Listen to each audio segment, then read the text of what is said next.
দর্শক দেখুন, ধার শোধ করেননি তৃণমূলের তারকা প্রার্থী সোহম চক্রবর্তী। ৬৮ লক্ষ টাকার প্রতারণার অভিযোগ, হাইকোর্টে মামলা। নিচে লেখা, সোহম চণ্ডীপুরের বিদায়ী বিধায়ক। এবারের বিধানসভা নির্বাচনে তার আসল বদল করেছে তৃণমূল। তাকে টিকিট দেওয়া হয়েছে নদিয়ার করিমপুর থেকে। তার বিরুদ্ধে কলকাতা হাইকোর্টে মামলা হয়েছে। এই হচ্ছেন সোহম চক্রবর্তী। আর যিনি মামলা করেছেন তিনি আরামবাগের ছেলে শাহিদ ইমাম, যাকে দেখছেন ডান দিকে। দর্শক, আমি কিছুক্ষণ আগে ওনার সঙ্গে কথা বলেছি যে কিসের ভিত্তিতে এত টাকা ঋণ দিয়েছিলেন এবং কি কথা হয়েছিল, কি এগ্রিমেন্ট বা কি প্রমাণ আছে।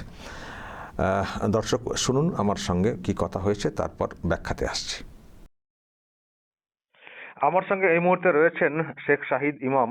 শাহিদ সাহেব, আমি যে খবরটা পাচ্ছি যে সোহম চক্রবর্তী, অভিনেতা এবং এমএলএ, যিনি আবার প্রার্থী হয়েছেন নদিয়ার করিমপুরে, উনি নাকি আপনার কাছ থেকে অনেক টাকা লোন নিয়েছিলেন, এখন অস্বীকার করছেন বা দিচ্ছেন না। আপনি মামলাও মনে হচ্ছে ঠকেছেন কিছু। কি ব্যাপারটা কি বলুন তো। দেখুন, প্রথমে তো আমি 2021 সালে সোহম চক্রবর্তীকে আমার সঙ্গে একটা এগ্রিমেন্ট হয়, মানে কোর্টের ফার্স্ট ক্লাস ম্যাজিস্ট্রেটের এতে 1 কোটি টাকার একটা এগ্রিমেন্ট হয়। আমাকে একটা পাকা দেখা বলে একটা সিনেমার কথা বলে, যে সিনেমাটা প্রডিউস করার জন্য, যে তুমি প্রডিউস করো, 1 কোটি টাকা দাও, তোমাকে আমি 1,20,20,00,000 টাকা রিটার্ন করবো। আমি তখন বললাম, ভাই আমার কাছে অত টাকা ক্যাশ নেই, আমি তাহলে 2-3 জনের থেকে রেডি করে দিচ্ছি, যেহেতু আমার নামটা যাবে। আমি তখন 2-3 জনের কাছ থেকে টাকাটা নিয়ে ওনাকে দিই। দিই মানে কি, আমার অ্যাকাউন্ট থ্রু ওনার অ্যাকাউন্টে দিই। আমার অ্যাকাউন্ট থ্রু ওনার অ্যাকাউন্টে একটা একটা অ্যামাউন্ট দিই, আর ক্যাশ কিছু অ্যামাউন্ট দিই। টোটাল দিই। দেওয়ার পর সিনেমা কমপ্লিট হয়ে যায়। হয়ে সিনেমাটা জি বাংলা বিক্রিও করে দেয়। করে উনি পুরো টাকা প্রায় 1.5 কোটি টাকার মতো পেয়েও যান। পেয়ে যাওয়ার পর আমি যখন ওনার সঙ্গে যোগাযোগ করি, দাদা আমার টাকাটা ফেরত দাও, উনি আমাকে পাত্তাও দিচ্ছেন না, টাকা ফেরত দেওয়ার কথা বলছেন না। আজ দেবো কাল দেবো, টাকা চাইতে গেলে ওনার আছে অর্ঘ্য চ্যাটার্জি, ওনারা আমাকে আবার হুমকি দেয়। এবার উনি রানিং এমএলএ, আমি ভয় খেয়ে যাই যে কোথাও আমাকে মার্ডার করে দিবে বা আমার লাশ গায়েব করে দিবে, এরকম টাইপের ওনার কথাবার্তা। আমাকে সাউথ সিটি মলে অর্ঘ্য আমাকে হুমকি দেয়। আমি সেই ভয়ে বাধ্য হয়ে আমি কলকাতা হাইকোর্টের দ্বারস্থ হয়। ওখান থেকে প্রথমে হাইকোর্ট বলে আরবিট্রেশনের মানে নোটিশ পাঠাতে বলে, আমার উকিল পাঠায়। তাতেও ওরা কোনো গুরুত্ব দেয়নি, ঘুরিয়ে আমাকে অন্যভাবে আমার উপরে একটা চাপ সৃষ্টি করার চেষ্টা করে। আমি সেই জন্য বাধ্য হয়ে হাইকোর্টে মামলা করি। এই এই পর্যন্ত আর কি। আমার 2 তারিখে ডেট আছে, আপনার কালকে। না, সোহম চক্রবর্তীর সঙ্গে ডিরেক্টলি কথা হয়েছে এই বিষয়ে? দেখুন, আমি ওনার সঙ্গে ডাইরেক্ট আর কথা বলিনি। কারণ আমি লাস্ট যখন ওনাকে আমি বলি, দাদা আমার টাকাটা ফেরত দাও, 2021 সালে 2026 চলছে, আমি অন্য বিভিন্নভাবে আমি একটু সমস্যায় আছি, যারা আমাকে টাকা দিয়েছে তারা আমাকে প্রেশার দিচ্ছে, আপনি টাকাটা দিন। ও আমাকে, আমি ওর অফিসে যাই, ও আমাকে আজ দেবো কাল দেবো বা আমাকে ফোন করতে হবে না। ও ও নিজে ডাইরেক্ট বলে যে আমাকে ফোন করতে হবে না, ওর যে আছে অর্ঘ্য চ্যাটার্জি, অর্ঘ্যর কথা বলে অর্ঘ্যকে ফোন করতে, আমাকে ফোন টোন করবে না, তুমি ওখানে ফোন করো। এইটা উনি বারবার বলেছেন, এবং ওনাকে ফোন করলে উনি আমার ফোন রিসিভ করেননি, মানে বারবার কেটে দিয়েছেন আমার ফোন। মানে সিনেমা করার জন্য টাকা নিলেন, নিয়ে আপনাকে একটা লভ্যাংশ দেবেন বা আসলটা ফেরত দেবেন এরকম বললেন। সিনেমা তৈরি হলো, বিক্রিও হয়ে গেল, সে খবর আপনার কাছে আছে। তিনি সেই টাকা নিয়ে ফেললেন, কিন্তু আপনার টাকা ফেরতের কোনো নাম করছেন না। আপনি বলতে গেলে আবার আপনার ওনার পিএকে দিয়ে মার্ডার করে দেওয়া ইত্যাদি হুমকি দিচ্ছেন। আর উনি হ্যাঁ, উনি হুমকি। নিজে উনি নিজে নিজে এটা দেখছেন না। না, উনি নিজে দিচ্ছেন না। এবং ওনাকে আমি এটা বললাম যে, তোমার তো ছবি বিক্রি হয়ে গেছে, তোমার সঙ্গে আমার ভালো রিলেশন একটা ছিল, এত ভালো বন্ধুত্ব ছিল, তুমি ছবিটা বিক্রি করে দিলে, টাকাও পেয়ে গেলে, আমার টাকাটা দিচ্ছ না কেন? বলছে আমি আর কোনো উত্তরই দিচ্ছে না। হ্যাঁ, আমাকে সময় দাও। আমি তোমাকে কত সময়, 6 বছর সময় পেলে তুমি। তুমি টাকাটা যদি না পেতে, যদি সিনেমাটা বিক্রি না হতো, আমি মেনে নিতাম, তাহলে আমি তোমাকে টাইম দিতাম।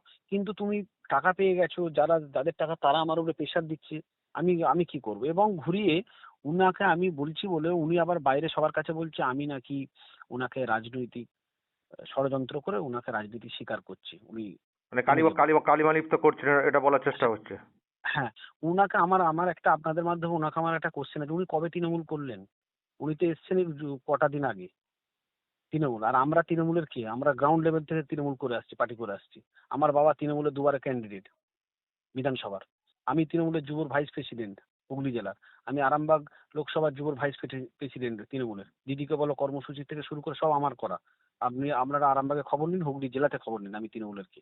আর ও আমাকে বলছে আমি নাকি তৃণমূলের লোক নয়, আমি ওনাকে কালী খালি কালিমা লিপ্ত করছেন। আমি বলছি যে কালিমা লিপ্ত করার জন্য। আপনার দলের তাহলে লোকেদের কি বক্তব্য, যে একটা দলের এমএলএ, সিটিং এমএলএ, তিনি এরকম চিটিংবাজি করেছেন, আবার প্রার্থী হয়েছেন, তো দলের কাউকে বলেছেন যে এরকম আমার টাকা ফেরত দিচ্ছেন না?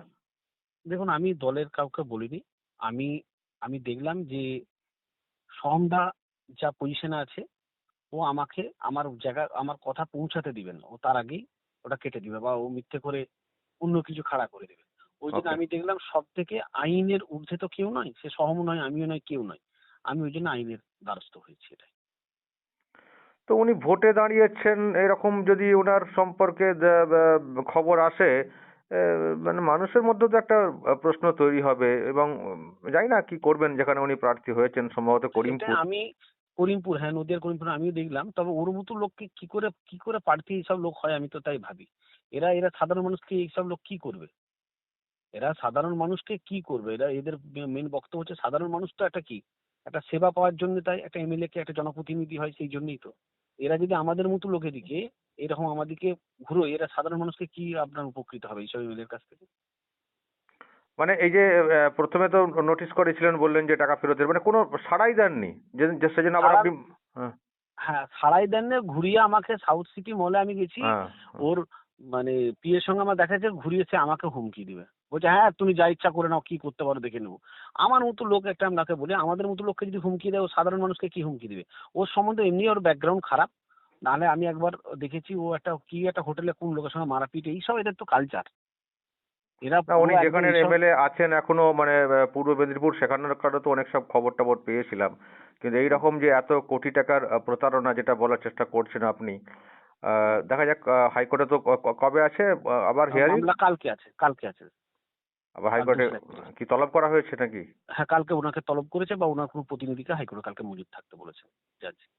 ওকে, দেখা যাক কি হয়, হাইকোর্ট কি করে। অসংখ্য ধন্যবাদ ফোন লাইনে থাকার জন্য।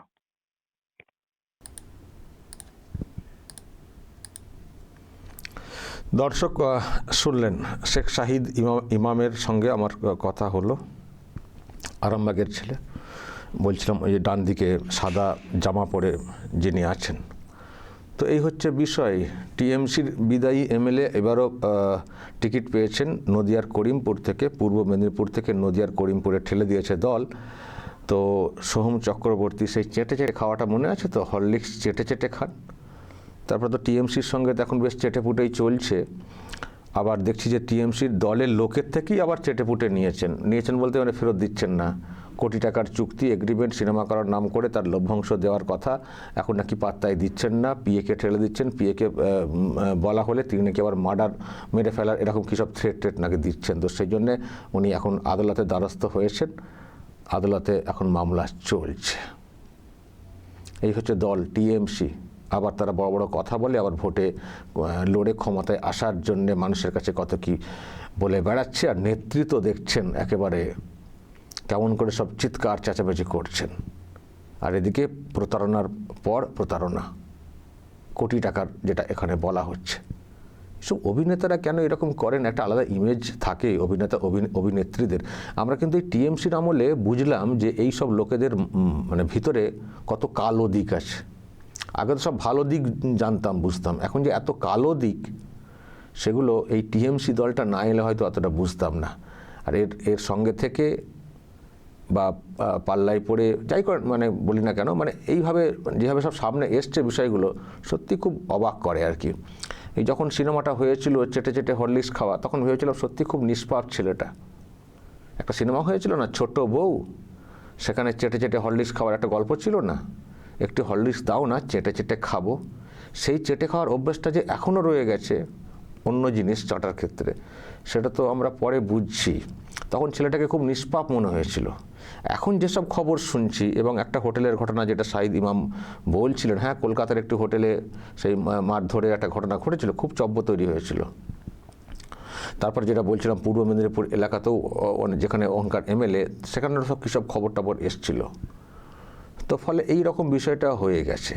আর উনি টিএমসি সত্যি বেশি দিন করেননি, উনি তো হঠাৎ করে টিএমসি দলের যুব নেতা নাকি দায়িত্ব পেয়ে গেলেন, কখনো মাঠে ময়দানে নেমে তো লড়তে দেখিনি, স্টার নায়ক সেই এটাকে কাজে লাগিয়ে আর কি এ হওয়ার চেষ্টা করেছেন, এমএলএ হয়েছেন। কিন্তু এমএলএ হয়ে বা এ হয়ে যদি এই রকম মানসিকতার হয়ে যান, আর্থিক প্রতারণা, এটা তো খুব দুর্ভাগ্যের হবে না? যদিও বিষয়টা এখনও বিচারাধীন, এখন কোর্ট কেস মামলা ইত্যাদি হয়েছে, দেখা যাক ফাইনাল অর্ডার কী আসে। দর্শক বলবেন যদি আপনাদের এই নিয়ে কিছু বলার থাকে বা যদি আপনাদের কাছে কোনো তথ্য থাকে বলবেন, যা বলার বলবেন এবং নজর রাখবেন আরামবাগ টিভিতে।